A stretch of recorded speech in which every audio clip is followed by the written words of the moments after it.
Second বেঞ্চের সৌমিলি রায়, উঠে এসো, তোমার সাথে আমার পার্সোনাল কিছু কথা আছে। জিওগ্রাফির সব স্টুডেন্টের চোখ সৌমিলির দিকে। অরুণাভ চৌধুরী এমনিতে এতটাই রাশভারী যে ক্লাসের কোনো স্টুডেন্টের সাহস নেই তার ক্লাসে কোনো কথা বলে। সৌমিলির চোখেও ভয়ের ছায়া, অজানা আতঙ্ক ওর মনের ভিতরে। অরুণাভ চৌধুরীর বয়স বছর 54, রিজু মেরুদণ্ড, গায়ের রং শ্যামলা, লম্বায় প্রায় 6 ফিটের কাছাকাছি। প্রয়োজনের অতিরিক্ত একটা কথাও তার মুখ দিয়ে বেরোয় না।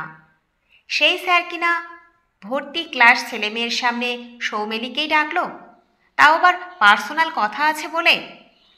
ক্লাসের সবচেয়ে পড়ুয়া দীপঙ্কর নামের ছেলেটা আর চোখে তাকিয়ে বলল, স্যারকে কি করে ম্যানেজ করলি রে? স্যার কি তোকে এক্সট্রা নোট দেবার জন্য ডাকলো? অলরেডি ফিসফাস শুরু হয়ে গেছে। মেয়েদের বস সুবিধাই আলাদা। সৌমিলি একটু ভয়ে ভয়ে বলল, আমি ঠিক জানি না, আমি স্যারকে পার্সোনালি চিনি না রে। এই প্রথম স্যার আমায় ডেকে পাঠালেন। তাছাড়া এই স্যারের ক্লাসও তো আমরা বেশি দিন করছি না, বড় জোর দিন 15 হবে। সৌমিলি এমনিতেই একটু ভয়ে ভয়ে দিন কাটাচ্ছে। এবারে বোধ হয় আর রেজাল্টটা ততটা ভালো হবে না। তাছাড়া নৈরিতের সঙ্গে সম্পর্কটা আর বাড়িতে চেপে রাখার উপায় নেই। বাড়িতে বিয়ের যোগাযোগ করতে ব্যস্ত, তাই কদিন ধরেই একটু উতলা হয়ে আছে সৌমিলি। নৈরিত বলেছে আর মাত্র 5 মাস অপেক্ষা করতে। ও ফিরেই সৌমিলির বাড়িতে যাবে বিয়ের কথা বলতে। এই কটা দিন চুপচাপ থাকতে হবে, আর ফাইনাল এক্সামের রেজাল্টটা ভালো করতেই হবে। ক্লাসের সবার সামনে দিয়েই অরুণাভ স্যারের রুমের দিকে এগোলো সৌমিলি। আধ ঘন্টা পরে ফিরে এলো, মুখটা থমথম করছে। ওর ফর্সা গাল দুটো লালচে হয়ে গেছে। বন্ধুরা ওকে ঘিরে ধরে জিজ্ঞেস করলো, কী রে সৌমিলি, কি হলো? ইদানিং প্রফেসরদের ইপটিজিংয়ের ঘটনাও শোনা যাচ্ছে। 54 বছরের প্রবীণ প্রফেসর কি তবে একলা ঘরের মধ্যে ডেকে সৌমিলিকে ফিজিক্যালি হ্যারাস করলো? কাবেরী বলল, সবই সম্ভব বুঝলি। হঠাৎ করে কারণ ছাড়া উনি সৌমিলিকেই বা ডাকলেন কেন?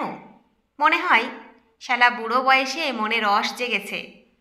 সবাই সৌমিলিকে অনেকগুলো প্রশ্ন করেই চলেছে। সৌমিলি উদাস দৃষ্টিতে তাকিয়ে আছে সিলিংয়ের দিকে।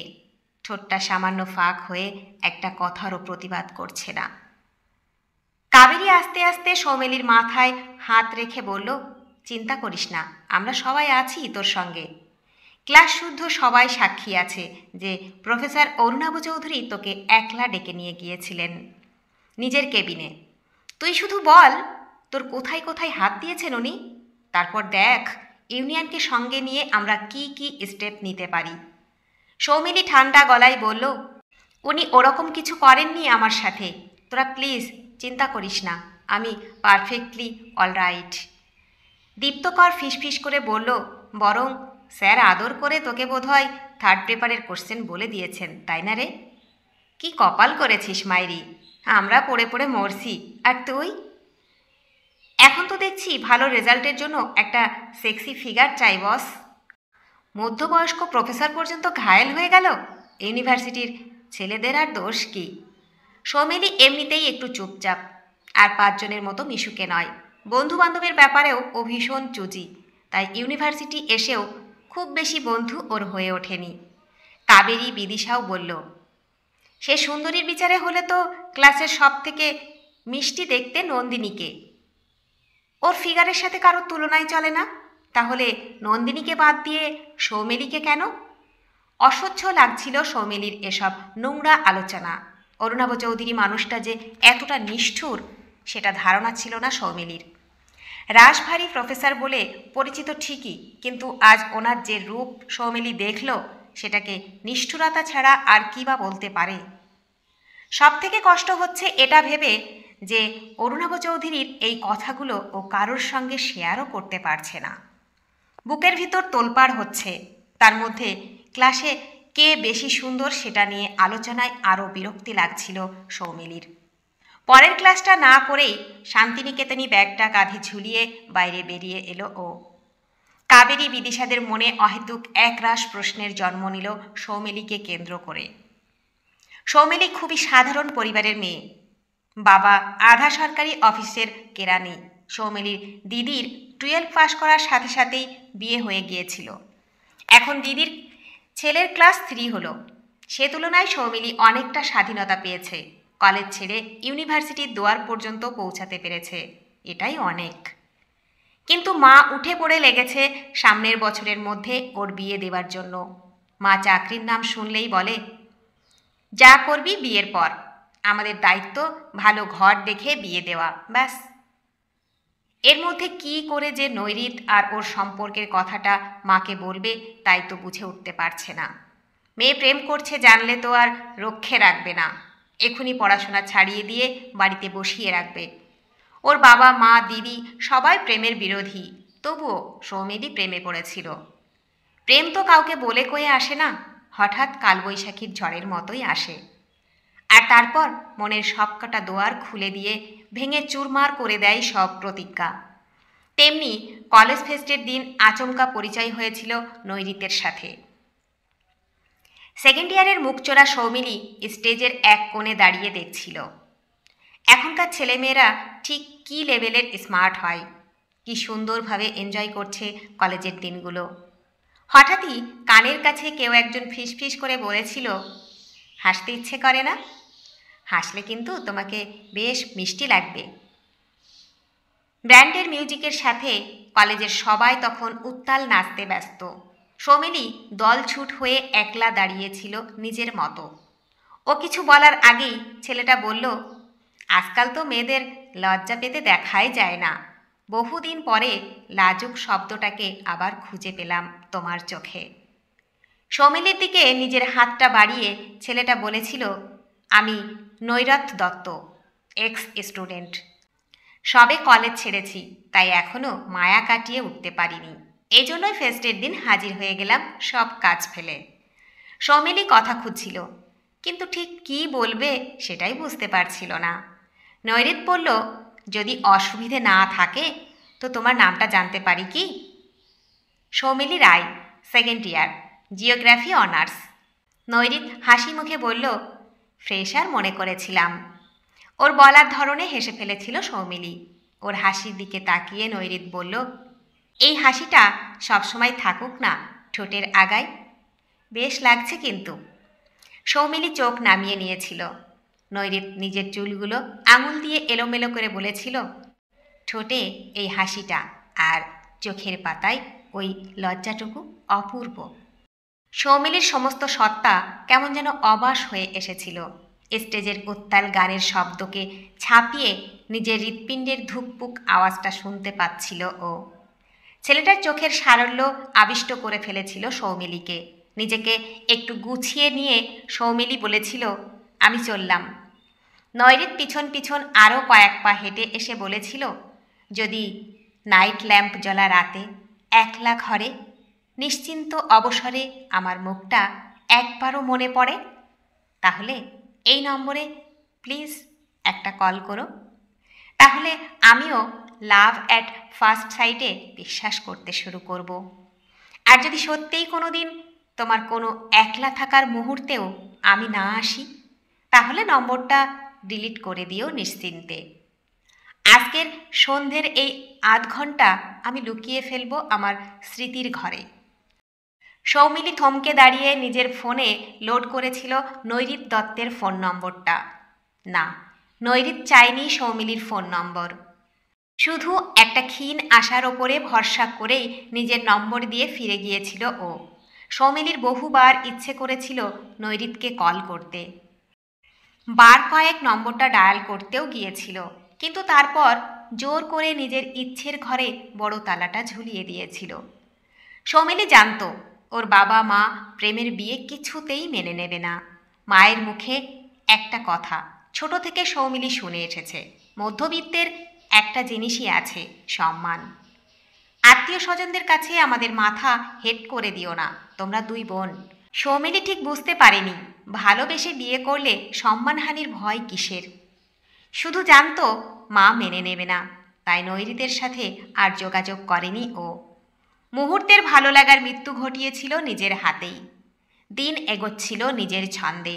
নৈরিতের স্মৃতি যখন প্রায় ফিকে হয়ে গিয়েছিল সৌমিলির মনে, তখনই হঠাৎ টিভির খবরে ভেসে উঠেছিল ওই পরিচিত চোখ দুটো।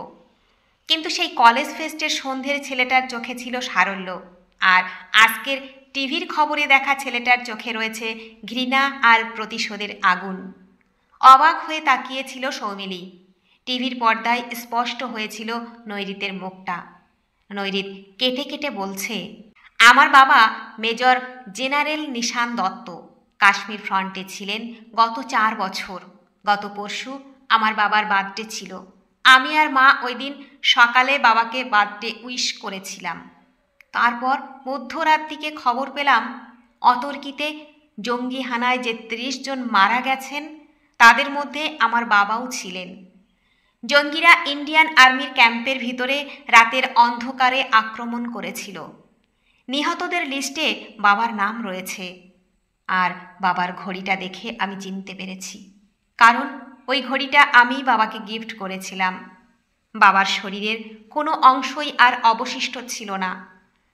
কফিনবন্দি ওই ছিন্ন ভিন্ন শরীরটা বোধহয় আমার বাবার। মিডিয়ার ভদ্রলোক প্রশ্ন করলেন, এভাবে বাবাকে হঠাৎ হারিয়ে কেমন লাগছে? নৈরিতের চোখে ব্যঙ্গ। ভারী স্বরে বলল, নিজের বাবাকে না হারালে আপনি বুঝবেন কেমন করে কেমন লাগছে? মিডিয়ার ভদ্রলোক বললেন, সরকার তো নিহতদের পরিবারকে আর্থিকভাবে সাহায্য করবে কথা দিয়েছে। কথাটা শেষ করতে না দিয়েই নৈরিত বলল, আমি আর্মি জয়েন করতে চাই, কাশ্মীর ফ্রন্টে যেতে চাই। নৈরিতের চোখ দুটো রক্তাভ, মরুভূমির মতো শুকনো। ভয়ে বুকের ভেতরটা কেঁপে উঠেছিল সৌমিলির। কাপা হাতে ফোনটা করেই ফেলেছিল নৈরিতকে। অস্ফুট গলায় বলেছিল, প্লিজ আর্মিতে জয়েন করো না, আমি ভালোবাসি তোমায়। নৈরিত একটুক্ষণ চুপ করে থেকে বলেছিল, আমার সিদ্ধান্ত নেওয়া হয়ে গেছে সৌমিলি। আমি আমার বাবার মৃত্যুর প্রতিশোধ নিতে চাই। সৌমিলি দুর্বল গলায় বলেছিল, আর তোমার মা? তিনি তো সদ্য স্বামী হারিয়েছেন। এর পরেও কি তোমার উচিত আর্মি জয়েন করা? নৈরিত নির্লিপ্ত গলায় বলল, আমার মাই আমায় আর্মি জয়েন করতে বলেছেন। সৌমিলি দীর্ঘশ্বাসটা গোপন না করেই বলল, আজ বিকেলে একবার দেখা করতে চাই। নিরাসক্ত গলায় নৈরিত বলল, আমার সাথে নিজের জীবনটা আর জড়িও না সৌমিলি, আমি ক্ষণস্থায়ী। আজ মায়ের কান্না দেখছি বলেই তোমায় বারণ করছি। সৌমিলি শান্ত স্বরে বলেছিল, কোথায় দেখা করব সেটা বলো। অস্তগামী সূর্যের আলোয় বেশ কিছুক্ষণ শান্ত ধীর গঙ্গার সামনে বসেছিল দুজনে। সৌমিলি বলেছিল, নৈরিত আর একবার ভাবলে হয় না? নৈরিত অবসন্ন হেসে বলেছিল, আমি জবের জন্য অ্যাপ্লাই করে দিয়েছি। সরকার বিষয়টা দেখছে। আসলে শহীদ শব্দের ভার অনেক, তাই হয়তো শহীদের ছেলে হিসাবে আমাকে দেওয়া হবে জবটা। আশা করছি খুব তাড়াতাড়ি জয়েন করতে পারবো। কাল ভোর থেকেই ট্রেনিংয়ে যাব। কাছেই একজন এক্স আর্মি অফিসার ট্রেনিং দেন শুনলাম। সৌমিলি নৈরিতের একটা হাত জড়িয়ে ধরে বলল, আমিও যাব তোমার সাথে। নৈরিত একটু অবাক চোখেই তাকিয়ে বলল, কোথায় যাবে তুমি? সৌমিলি মাথা নিচু করে বলল, তোমার সাথে ট্রেনিংয়ে। নৈরিতের শুকনো চোখে জলের রেখা, ঠোঁটের কোণে বাবা হারানোর কষ্ট। সৌমিলির দিকে তাকিয়ে বলল, পাগলি, তুমি ওসব পারবে না।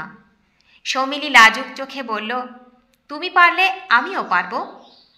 সূর্যটা গঙ্গার শেষ প্রান্তে গিয়ে টুপ করে ডুব দিল। লালচে আলোয় সৌমিলি বলল, ভালোবাসি। নৈরিত ক্লান্ত হেসে বলল, বেশো না, হারানোর কষ্ট হবে। সৌমিলি বরফ শীতল গলায় বলল, না বাসলেও কষ্ট পাব। নৈরিতের সাথে সপ্তাহে 3 দিন সৌমিলিও যাচ্ছিল ট্রেনিংয়ে। এক্স আর্মির ভদ্রলোক বালির বস্তা নৈরিতের কোমরে বেঁধে দিয়ে বলতো, ছোট। সৌমিলিও চেষ্টা করত, কিন্তু কিছুতেই পারত না, হাঁপিয়ে যেত। মনে মনে ভাবত নৈরিতের মিডিয়াকে বলা ওই কথাটা, আপনি তো বাবাকে অতর্কিতে হারাননি, তাই আপনি কি করে বুঝবেন বাবা হারালে কেমন লাগে? নৈরিতের ক্লান্তি নেই, সে যেন জিততে এসেছে। সৌমিলির মুখের সামনে জলের বোতল ধরলেও বলতো, সরিয়ে নাও সৌমিলি, আমাকে দুর্বল করে দিও না। যত দিন যাচ্ছিল সৌমিলি ততই ভালোবাসছিল নৈরিতকে। চোখের সামনে দেখছিল ওর কৃচ্ছ সাধন, দেখছিল একজন পূজারীকে যে দেশের জন্য নিজেকে বলি দেবে বলেই যত্ন করে শেষ করে দিচ্ছিল নিজের সূক্ষ্ম অনুভূতিগুলোকে। মাস কয়েক পরে হঠাৎই একদিন বিকেলে ফোন করে আনন্দের গলায় নৈরিত জানালো, সৌমিলি, আমি সিআরপিএফ জয়েন করছি। 7 দিনের মধ্যে চলে যেতে হবে। কয়েক মুহূর্তের জন্য থমকে গিয়েছিল সৌমিলির স্বাভাবিক নিঃশ্বাস প্রশ্বাস। একটা শীতল স্রোত নেমে গিয়েছিল ওর শিরদাঁড়া দিয়ে। আচমকা হারিয়ে ফেলার ভয়টা গলা চেপে ধরেছিল ওর। কোনো মতে হাঁসফাঁস করতে করতে বলেছিল, মাত্র 7 দিন। নৈরাত বলেছিল, ফিরে আসবো, অপেক্ষা করো, অন্য কারোর হয়ে যেও না যেন। সৌমিলি দম বন্ধ করে বলেছিল, জয় হিন্দ, কথা দিলাম তোমারই থাকব। নৈরিত চলে গিয়েছিল। ফোনের সিগন্যাল পেলে কথা বলতো, তবে বেশিরভাগ সময়ই সৌমিলি কল করলেই নট রিচেবল টোন শুনে শুনে অভ্যস্ত হয়ে গিয়েছিল। ওখানে নাকি বেশিরভাগ সময় ফোনের সিগন্যাল থাকে না। তারপর থেকেই প্রহর গুনতে শুরু করত। বিভিন্ন খবরের হেডলাইনে দেখত, কোনো জঙ্গিহানার খবর নেই তো। আবার 4 দিন পর নতুন করে সূর্য উঠত সৌমিলির জীবনে। নৈরিত ফোন করেই বলতো, পাগলি, টেনশন করছিলে? আরে, কাল আমরা যেখানে গিয়েছিলাম সেখানে রাস্তা বলে কিছুই ছিল না। আমাদের আর্মিরাই পাহাড় কেটে রাস্তা করতে করতে চলেছিলাম। ওখানে ফোনের সিগন্যাল পাওয়া যাচ্ছিল না। জানো সৌমিলি, আমি ভাবছিলাম আমার পাগলিটা নিশ্চয়ই খুব ভয় পেয়ে যাবে, হয়তো ভাববে নৈরিত আর বেঁচে নেই। সৌমিলি কোকিয়ে উঠে বলতো, তোমার মতো চূড়ান্ত নির্লজ্জ মানুষ আমি আর দেখিনি। তোমার লজ্জা করে না এভাবে যা মুখে আসছে বলতে? আমাকে কাঁদিয়ে তোমার বড্ড সুখ, তাই না?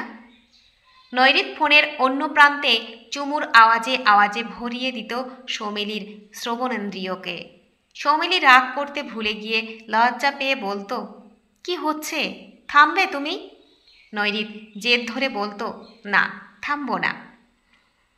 আমার সামনে বরফে ঢাকা পাহাড় সাক্ষী, আমি তোমায় ভালোবাসি। এই কাঁটাতারের বেড়া সাক্ষী, আমি তোমায় ভালোবাসি। দীর্ঘ 1 বছর পরে নৈরিত এসেছিল নিজের বাড়িতে। স্বপ্নের মতো কেটেছিল সৌমিলির ওর ছুটির ওই 20 দিন। নৈরিত সবুজ মাঠের দিকে তাকিয়ে বলেছিল, জানো সৌমিলি, স্বপ্নে সেদিন বাবা এসেছিল। বাবার চোখে গর্ব ছিল। বাবা কাশ্মীরের যে রাস্তা দিয়ে হেঁটেছে 4টে বছর ধরে, সেই রাস্তা দিয়ে আমিও হাঁটছিলাম। প্রতিটা পদক্ষেপে মনে হচ্ছিল কেউ একজন খুব কাছে আছে, আমার মাথায় তার হাত রয়েছে সর্বক্ষণ। সৌমিলিকে বুকে জড়িয়ে ধরে নৈরিত বলেছিল, মিস করি, ভীষণ মিস করি তোমাকে। সৌমিলির অবাধ্য নোনতা জলে ভিজে গিয়েছিল নৈরিতের বুকের কাছের শার্টটা। সেদিকে তাকিয়ে নৈরিত খুব শান্ত গলায় বলেছিল, একটু জল বাঁচিয়ে রেখো, সবটা খরচ করো না এখনই। সৌমিলি রেগে গিয়ে বলেছিল, তুমি দিন দিন বড্ড কঠিন হয়ে যাচ্ছ নৈরিত। আমি সেই কলেজ ফেস্টের সন্ধ্যের ছেলেটাকে চাই।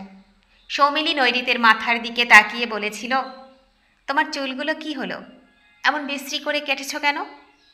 নৈরিত সৌমিলির ঘন রেশমের মতো চুলের মধ্যে আঙুল ডুবিয়ে দিয়ে বলল, অফিসার জানতে চেয়েছিল তোমার প্রেমিকার সবথেকে বেশি পছন্দের জিনিস কি? আমি অনেক ভেবে বললাম, আমার মাথার চুল। কারণ এর আগের বার তোমার ঠোঁটে যখন ঠোঁট রেখেছিলাম তখন তুমি ডান হাত দিয়ে আমার চুলগুলো খামচে ধরেছিলে, তাই বুঝলাম এটা তোমার ভীষণ প্রিয়। সৌমিলি লজ্জায় চোখ নামিয়ে বলেছিল, চুপ। নৈরিত মুচকি হেসে বলেছিল, অফিসার বলল, তাহলে তোমার প্রেমিকার সব থেকে প্রিয় জিনিসটা দেশের জন্য বলি দাও। দিয়ে সব চুল কেটে নিল। সৌমিলি বিরক্ত হয়ে বলেছিল, শুধু চুল নয়, গোটা নৈরিতকেই আমার খুব পছন্দের, বলে দিও তোমার অফিসারকে।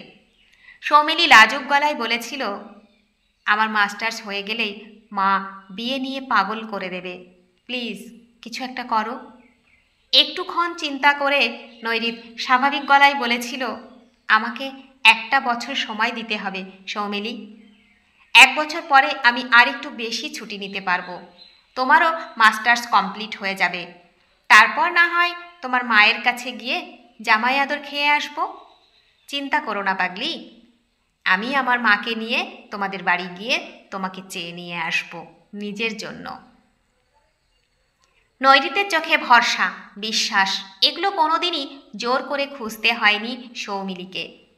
বরং যতবার তাকিয়েছে ততবার ভালোবাসার সাথে সাথে এগুলোও পেয়েছে। তাই নিশ্চিন্ত হয়ে কাঁধে মাথা রেখেছিল সৌমিলি। দ্রুত ছুটি শেষ হয়েছিল নৈরিতের। স্বপ্নের সময়টা বড্ড তাড়াতাড়ি শেষ হয়ে গিয়েছিল। যাওয়ার সময় নৈরিত বলেছিল, আমাকে আরও বেশি করে মিস করো সৌমিলি, আরও অনেক বেশি ভালোবেসো, এত বেশি ভালোবেসো যেন ওই ভালোবাসা নামক অহংকারী শব্দটা লজ্জা পেয়ে বলে, তোর কাছে আমি হেরে গেলাম। সৌমিলির ইচ্ছে করছে নৈরিতকে আঁকড়ে ধরে বলে, প্লিজ যেও না, আমি দেশ বুঝি না, প্রতিশোধ বুঝি না, আমি তোমাকে চাই। নৈরিত বোধহয় সৌমিলির চোখের ভাষা বুঝতে পেরেই বলেছে, সৈনিকের প্রেমিকারা এমন স্বার্থপর চিন্তা করে না, সৈনিকের প্রেমিকাদের এমন কাঁদতে নেই। সৌমিলি নিজেকে শক্ত করে বলেছিল, আরেকটা বছর সময় দিলাম, তারপর আমায় সৈনিকের স্ত্রী করে নাও। প্রেমিকারা একটু দুর্বল হলেও স্ত্রীরা আরও কঠিন হয়। নৈরিত ফিরে গেছে প্রায় মাস 6 হয়ে গেল। রোজই ফোনে বলে, রেডি হও সৌমিলি, আমি ফিরছি, খুব তাড়াতাড়ি তোমাকে নিজের করে নেব।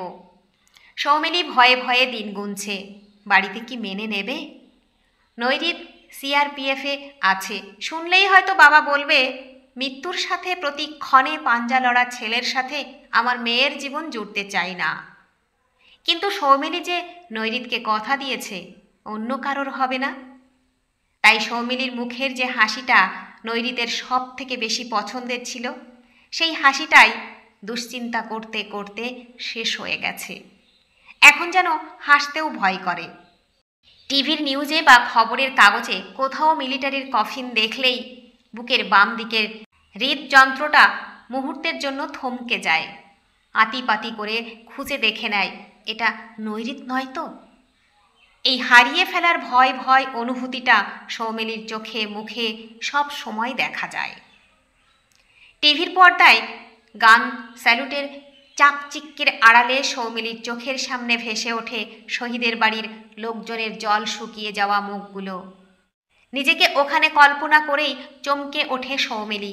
তার মধ্যেই মন দিয়ে পড়াশোনাটা করে যাচ্ছে ও। একটা জব ওকে জোগাড় করতেই হবে। বাবার বয়স হচ্ছে, সৌমিলি যদি চাকরি না পায় তাহলে বাবা মায়ের বয়স হলে কে দেখবে? নৈরিত বলেছিল, আমি তো আছি। সৌমিলি অভিমান ঘন গলায় বলেছিল, তুমি দেশের জন্য ভাবছ, আমার মতো সামান্য মানুষ তোমার দৃষ্টিপথে থাকার সুযোগ পায় কতক্ষণ? আনমনে হোয়াটসঅ্যাপটা ঘাঁটতে ঘাঁটতে ভাবছিল সৌমিলি, আজকের ইউনিভার্সিটির কথাটা কি নৈরিতকে বলা উচিত, নাকি অরুণাভ চৌধুরীর কথা মতো চলা উচিত সৌমিলির?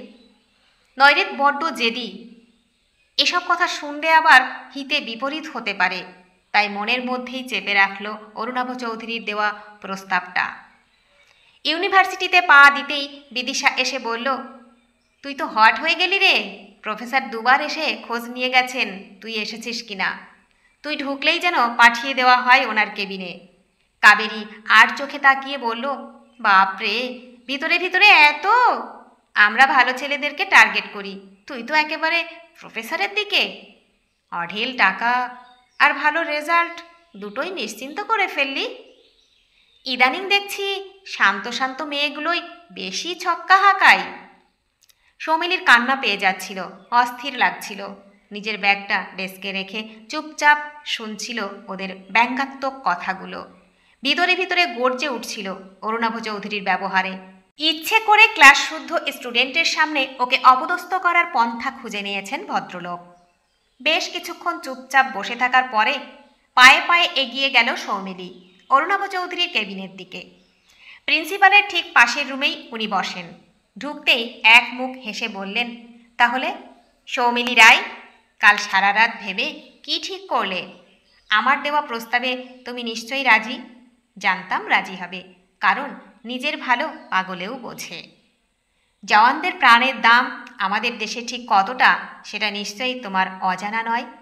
এর পরেও যদি তুমি আমার কথায় রাজি না হও, তাহলে হয় তুমি ভীষণ বোকা, না হয় পাগল।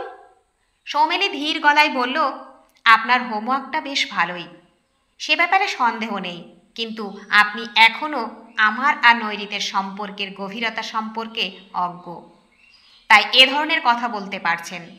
তাহলে শুনে নিন মিস্টার অরুণাভ চৌধুরী, আমি আপনার কথায় সামান্যতম বিচলিত হইনি, আর আপনার কথায় নৈরিতের প্রতি ভালোবাসা আমার কম হয়ে যাবে না। মুখচোরা লাজুক মেয়েটার মুখে এমন স্পষ্ট কথা শুনে একটু বোধহয় ঘাবড়েছেন প্রফেসর। তবু সামলে নিয়ে বললেন, আবেগে ভাসছ তাই না? বেশ, কাল আরেকবার এসো আমার রুমে, একটা জিনিস দেখাতে চাই তোমায়। সৌমেলি শান্ত স্বরে বলল, আপনারা আমাদের প্রফেসর, আপনাদের কাছ থেকে আরেকটু ভদ্র ব্যবহার আশা করি আমরা। আমার ব্যক্তিগত জীবনের খোঁজ খবর নিয়ে আপনার তো কোনো লাভ নেই, বলুন। অরুণাভ চৌধুরী একটু হেসে বললেন, নিজের স্বার্থ আছে বলেই খোঁজ নিচ্ছি। 54 বছরের প্রফেসরের দিকে তাকিয়ে গাটা গুলিয়ে উঠল সৌমেলির। নৈরিতের সাথে বিয়েটা ভেঙে দিতে বলার অর্থটা এবারে একটু একটু করে পরিষ্কার হচ্ছে সৌমেলির কাছে। তার মানে কাবেরী বিদিশারা ঠিকই বলেছিল, ব্যাচেলার প্রফেসর এই বয়সে এসে সৌমেলির দিকে হাত বাড়াতে চাইছেন। মুখচোরা লাজুক সৌমেলি ইউনিয়নে যাবে না, মধ্যবিত্ত ফ্যামিলির মেয়ে বলে টাকার জোরে কেস ঠুকতেও যাবে না, তাছাড়া সমাজে নিজের সম্মানের কথা ভেবে চুপ করে থাকবে। এইসব কারণেই বোধহয় সৌমিলি ওনার ফার্স্ট চয়েস। রুমের বাইরে বেরোতেই দেখল এক ঝাঁক মুখ, আর ফিস ফিস নয়, রীতিমতো জোর গলায় বলছে, কি রে, কলেজটাকে তো বৃন্দাবন বানিয়ে ফেললি তুই সৌমিলি। বাবার বয়সী প্রফেসরের সাথে খুল্লা প্রেম করছিস? সৌমিলি বিরক্ত গলায় বলল, তোরা একটু বেশিই ভাবছিস আমাকে নিয়ে, এতটা না ভাবলেও চলবে। দীপ্তকর একটু লিডার সুলভ গলায় বলল, নষ্টামির প্রতিবাদ করছি, আর ভবিষ্যতেও করব। সৌমিলির মনের মধ্যে তখন অন্য চিন্তা। কেন অরুণাভ চৌধুরী বললেন যে নৈরিতকে একটা ফোন করে বলো, ও যদি আর্মির জবটা না ছাড়ে তাহলে আমি তোমায় বিয়ে করব না। দেখি তোমার ভালোবাসার জোর। নৈরিত তোমায় আদেও ভালোবাসে কিনা পরীক্ষা করে দেখো। সৌমিলি জানে নৈরিত যতই ওকে ভালোবাসুক কিছুতেই আর্মির জব ছাড়বে না। টাকার থেকেও বেশি ওর কাছে ওর বাবার স্মৃতি, তাই বিয়েটা ভেঙে যেতে বাধ্য।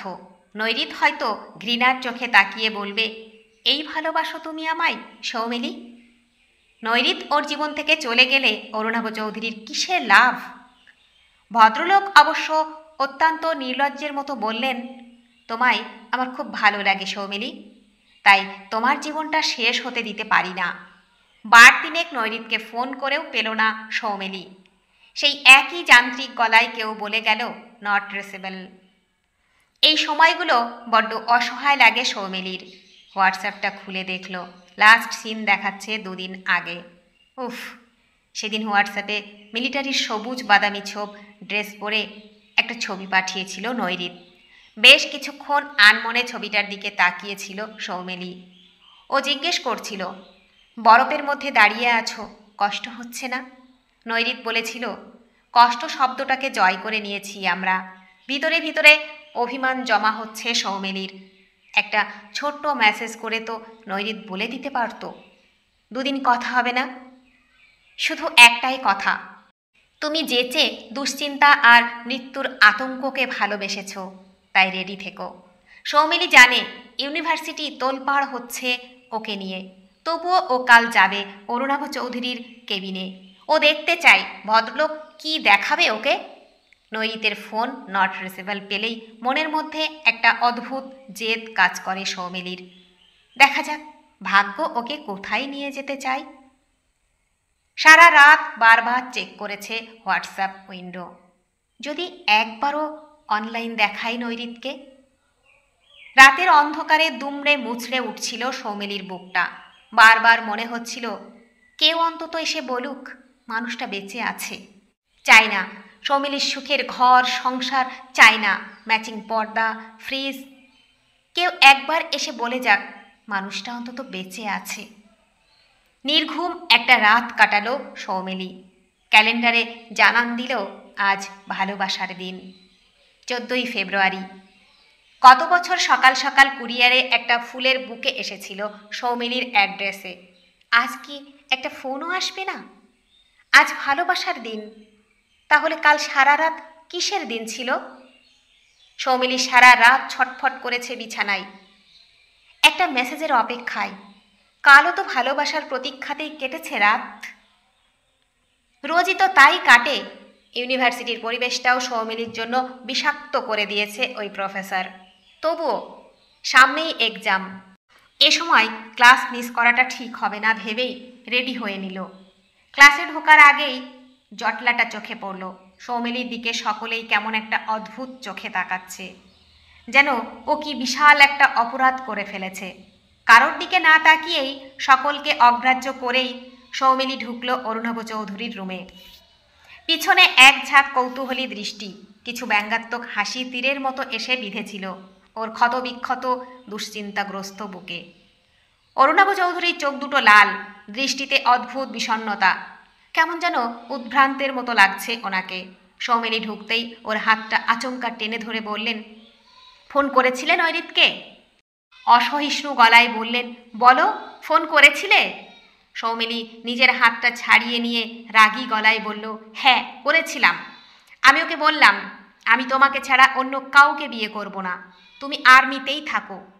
প্রায় চিৎকার করে উঠে অরুণাভ চৌধুরী বলে উঠলেন, নৈরিত তোমার ফোন ধরেছিল? কখন করেছিলে তুমি ফোন? কথা শুনতে পেয়েছ ওর? ও নিজে কথা বলেছে তোমার সাথে?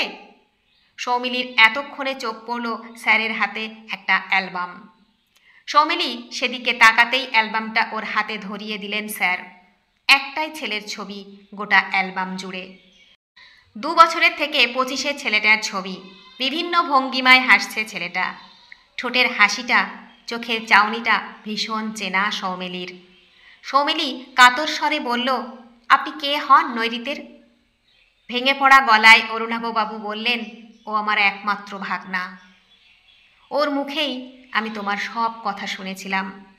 আমার দিদির আর আমার একমাত্র সম্বল। আমি নিজে বিয়ে করিনি, সন্তান বলতে নৈরিত। জানো সৌমিলি, পড়াশোনায় খুব ভালো ছিল বাবান। বাবাকে তো খুব বেশি পেত না, তাই আমার কাছেই ছিল যত আবদার। MBA ভর্তি হয়েও মাঝপথে ছেড়ে চলে গেল ফ্রন্টে। বাবার মৃত্যুর প্রতিশোধ নিতে নিজের জীবন বাজি রেখে চলে গেল। আমার দিদিটাও হয়েছে তেমনি জেদি। মা ছেলে দুজনের কেউই একবারও আমার কথা ভাবল না। তোমাকেও এতবার বললাম ওকে বলো চাকরি ছেড়ে চলে আসতে, না হলে বিয়ে করব না। তুমিও সেটা শুনলে না সৌমিলি। ভেঙে পড়া গলায় অরুণাভ চৌধুরী বললেন, এই তোমার ভালোবাসা? বাবান যেদিন প্রথম তোমার ছবি দেখিয়েছিল সেদিন খুব খুশি হয়েছিলাম আমি। ভেবেছিলাম অন্তত একজনের কাছে বাধা পড়বে বাবান। আমি বলেছিলাম আমার ইউনিভার্সিটির স্টুডেন্ট, বেশ আমি পরিচয় করে নেব আমার বৌমার সাথে। বাবান বলেছিল, এখনই নয় মামা, আর কিছুদিন পরে। তখনই ভেবেছিলাম আমার কথা না শুনলেও ভালোবাসার টানে অন্তত ফিরে আসবে। কিন্তু তুমি কিছুতেই শুনলে না, কিছুতেই নৈরিতকে বললে না এই কথাটা। কাঁদতে কাঁদতে অরুণাভবাবু বলে উঠলেন, আজ 3 দিন ধরে ওর ফোনে পাচ্ছি না। আমার দিদি তো জামাইবাবু চলে যাবার পর বাহ্যিক অনুভূতি শূন্য একটা মানুষ হয়ে গেছে। এখন যদি বাবানও না ফেরে। কথাটা শেষ করতে না দিয়েই সৌমিলি ডুকরে কেঁদে উঠল। অরুণাভবাবু সৌমিলিকে বুকে জড়িয়ে ধরে বললেন, কেন বললি না রে মা? তোর কথা হয়তো ও শুনতো, একবার তো বলে দেখতে পারতিস। ঠিক সেই সময়েই অরুণাভ চৌধুরীর ফোনটা বেজে উঠল। সৌমিলি তখনও কাঁদছিল ফুপিয়ে। অরুণাভবাবুর গলায় আশঙ্কা। কখন হলো? কোথায় দেখাচ্ছে? নিহতের লিস্ট দিয়েছে? আমার হোয়াটসঅ্যাপে পাঠাও প্লিজ। ফোনটা টেবিলে রেখে ধপ করে বসে পড়লেন অরুণাভবাবু। সৌমিলি ফ্যাল করে তাকিয়ে বলল, কি হয়েছে? জম্মু কাশ্মীরে আবার জঙ্গি হানা। সেনাদের কনভয়ে আত্মঘাতী বিস্ফোরণ, এখনও অবধি নাকি 44 জন মারা গেছেন, কিন্তু নিহতের লিস্টে বোধহয় সবার নাম নেই। সৌমিলির মাথাটা ঝিমঝিম করছিল। পাগলের মতো মাথা ঝাঁকাতে ঝাঁকাতে অরুণাভবাবু বললেন, ওর বাবাও এভাবেই মারা গিয়েছিল। আমি জানতাম, আমি জানতাম, তাই জীবন নিয়ে খেলতে বারণ করেছিলাম। সৌমিলি থরথর করে কাঁপছে, মনে হচ্ছে জ্ঞান হারাবে। ঠিক সেই সময় বাইরে হট্টগোলটা শোনা গেল, এসব নোংরামি মানছি না, মানব না। ইউনিভার্সিটির পরিবেশ নোংরা করা প্রফেসর নিপাত যাও। সৌমিলির চোখ দিয়ে অবাধ্য জলের ধারা চিবুক ছুতে ছুটছে। বাইরে বেরিয়ে হিমশীতল গলায় সৌমিলি বলল, বাবা মেয়ের সম্পর্কে কোনোদিন দাগ লাগতে পারে না। অরুণাভবাবু আমাকে মেয়ে ডেকেছেন। মুহূর্তে চিৎকারটা ফিসফিস শব্দে পরিণত হলো। অরুণাভবাবু পাগলের মতো ফোন করে যাচ্ছিলেন নৈরিত্যের নম্বরে। অন্যান্য প্রফেসররাও আস্তে আস্তে জেনে গেছেন ঘটনাটা। সবার চোখ মিডিয়ার দিকে। সৌমিলি বাহ্যশূন্য হয়ে অ্যালবামের পাতা উল্টাচ্ছিল। 3 চাকা সাইকেলের ওপরে ছোট্ট নৈরিত, ঠোঁটের কোণে হাসির রেখা সৌমিলির। ফিসফিস করে বলল, পাগল, আমি কারোর হব না, ফিরে এসো প্লিজ। অরুণাভবাবু বললেন, সৌমিলি তোমার ফোনটা বাজছে, ফোনটা ধরো। সৌমিলি যন্ত্রের মতো ফোনটা রিসিভ করলো। ঠোঁটটা থরথর করে কাঁপছে ওর, দু চোখ দিয়ে অঝরে ঝরছে নোনতা জল। শুধু একটাই কথা উচ্চারণ করলো, সৌমিলি তুমি বেঁচে আছো? ওর হাত থেকে ফোনটা প্রায় ছিনিয়ে নিলেন অরুণাভবাবু। কাপা গলায় বললেন, তুই কোথায় বাবান? আমি বেঁচে গেছি মামাই। ওই বাসে আমি ছিলাম না, আরেকটু পিছনের বাসে ছিলাম আমি। এখন দাঁড়িয়ে আছি রক্তের মাঝে। আমার 3 বন্ধু ছিল ওই বাসে, আরশাদ আলী, অরিজিৎ বসু, তন্ময় গোমস। আমার বন্ধুরা আর বেঁচে নেই মামাই। অরুণাভবাবু কাঁপতে কাঁপতে বললেন, তুই ফিরে আয় বাবান, ফিরে আয়। অরুণাভবাবুর কাছ থেকে ফোনটা কেড়ে নিয়ে সৌমিলি বলল, তোমার বন্ধুদের মৃত্যুর বদলা নিয়ে তবেই ফিরো নৈরিত। আমি অপেক্ষা করব, আমি তোমার জন্য অপেক্ষা করব। অরুণাভবাবু ধীর গলায় বললেন, নিজের ভালোবাসাকে এভাবে মৃত্যুর মুখে ঠেলে দিতে পারছো? সৌমিলি হিম শীতল গলায় বলল, আমার ভালোবাসা ওখানে লড়ছে বলেই এখানে পালিত হচ্ছে ভ্যালেন্টাইন্স ডে। সবাই যদি নিজের আঁচলে বেঁধে রাখে নিজের মানুষটাকে, তাহলে তো গোটা দেশটাই সীমান্ত হয়ে যাবে মামাই। মুখে যে যতই কথা বলুক, সীমান্তে গিয়ে গুলির আওয়াজ শোনার মতো শক্তি যে ভগবান সবাইকে দেন না। তাই যারা মৃত্যুর মুখে দাঁড়িয়েও জয় হিন্দ বলতে পারেন, তাদের ঘরে ডেকে নিই কি করে? অরুণাভবাবু সৌমিলির হাতটা ধরে বললেন, তোর মতো এতটা মনের জোর আমি কেন পাচ্ছি না রে মা? সৌমিলি বলল, দেখো মামাই, এই 3 চাকার ওপরে ছোট্ট নৈরিতকে, হাসিটা দেখো, সারল্যে ভরা চোখটা দেখো। এ হারতে আসেনি মামাই, তুমি দেখো ও জিতবেই, জিতবেই। বন্ধুরা, গল্পটি যদি ভালো লেগে থাকে তাহলে প্লিজ লাইক, কমেন্ট ও শেয়ার করতে ভুলবেন না। আর নতুন বন্ধু হলে অবশ্যই সাবস্ক্রাইব করে সঙ্গে থাকবেন। আশা রাখছি। ধন্যবাদ, ভালো থাকবেন।